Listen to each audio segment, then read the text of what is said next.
This is gonna be real brief, but I was thinking about it.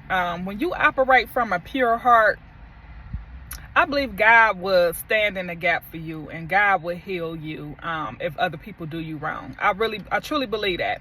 It's if you really operating from a pure heart, when you operating with the right intentions, is what I'm trying to say. Okay.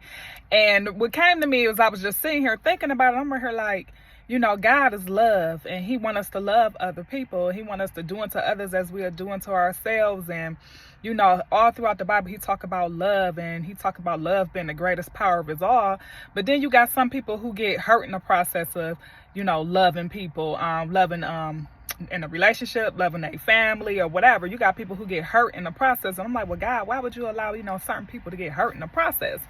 But I believe God will heal you, okay?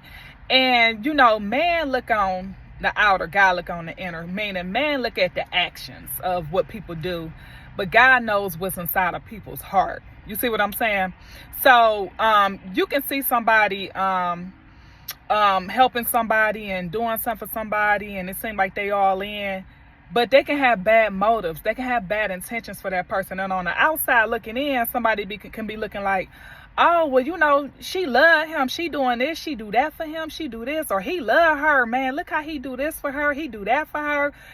But it can be the wrong intentions is what I'm trying to say. It can be ill motives. It's not always operating out of love. And that's the difference though. And that's where we can't comprehend. And that's where we got to talk to God, and God to give us discernment on if people are operating out of the fruits of love, or are they operating out of the fruits of their self or self motives. You see what I'm saying?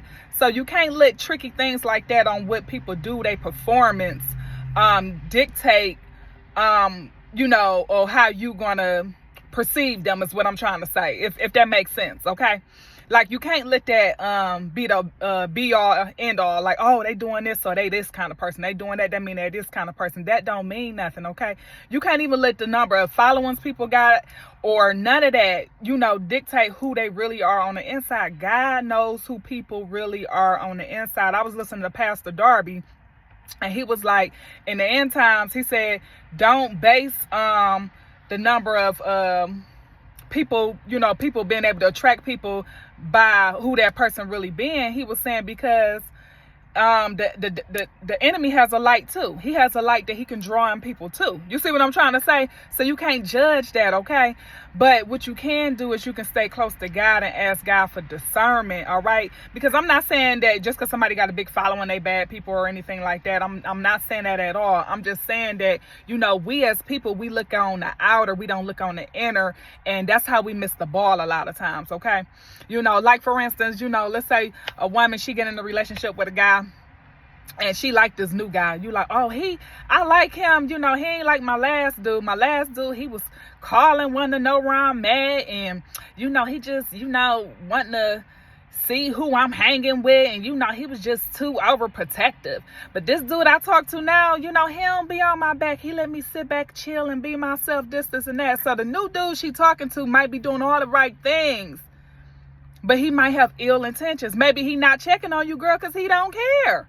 Did that ever cross your mind? Maybe that's why he ain't checking on you and worrying about where you at and ain't following up with you. But maybe that last dude really did care. You see what I'm saying? So I'm just using an example, y'all, on how we can get finessed and we can get tricked by the enemy based on the actions of others, not understanding that God looks on the inner, okay, not the outer, all right? Man looks at the actions of what people are doing. God looks on the inner. Even like with certain situations, we all been there. You see somebody who you on the outside looking in like, man, God keep giving this person chance after chance after chance after chance. Y'all know this person messed up, okay? And y'all see God still keep delivering that person. That's because God knows that person. God knows that person's heart, all right? Like if you're around somebody and let's say, we all know what smoking cigarettes do to you, okay? We all know that cigarettes is going to, it harms your body. But God has had grace on people and gave them long life still in the midst of smoking cigarettes. And I'm not advocating to smoke cigarettes. I'm not doing that at all. But what I'm saying is when they repent and when they talking and crying out to God, maybe it's just something that they really feel like they can't let go, y'all.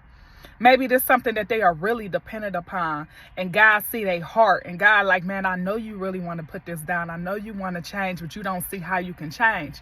Now you got people on the outside looking in like, well, if they was really saved, they can put the cigarette down. But and there's some truth to that too, okay? Because some people use it as an excuse to still smoke, like, well, I'm still, But what I'm saying is, this is why, we supposed to try to have grace with people, but at the same time use discernment, okay? And operate out of love. And I believe that's why the Bible stressed to us about, how much it is so important to let love be your first fruits in everything that you do, okay? So I said all that to say, y'all, continue to love, okay? Continue to love on people. Continue to ask God to lead and guide you. Continue to ask for discernment. I hope all of this made sense, but I just felt a real nudge to get on here and to share this with somebody today, okay? Don't be afraid to love, okay? God is love, and when you connected to him, he got an infinite amount of it, all right? As long as we stand in connection with him, all right? But in the meantime, y'all, of course, I'm about to get ready to go to the gym. I'm probably going to pick back up on this message because there's more I wanted to go into on this message, okay? I want to get deep in it, y'all. But I need to get to the gym, and this is kind of like off the top of my head, just freestyling right now. But I just wanted to get on here with y'all briefly. Go ahead, check out my online store, Gems of Beauty by Avon. Okay, get y'all some lip gloss, some mascara, something, some bubble bath, something. All right, and then also, y'all, book your one-on-one coaching appointment, all right, at cinnursenetworks@gmail.com. I'm here for you. I'm looking forward to speaking with you. Let's grow together. Let's build together. Let's build our Noah's Ark, y'all. And I will see y'all in the next video. Okay.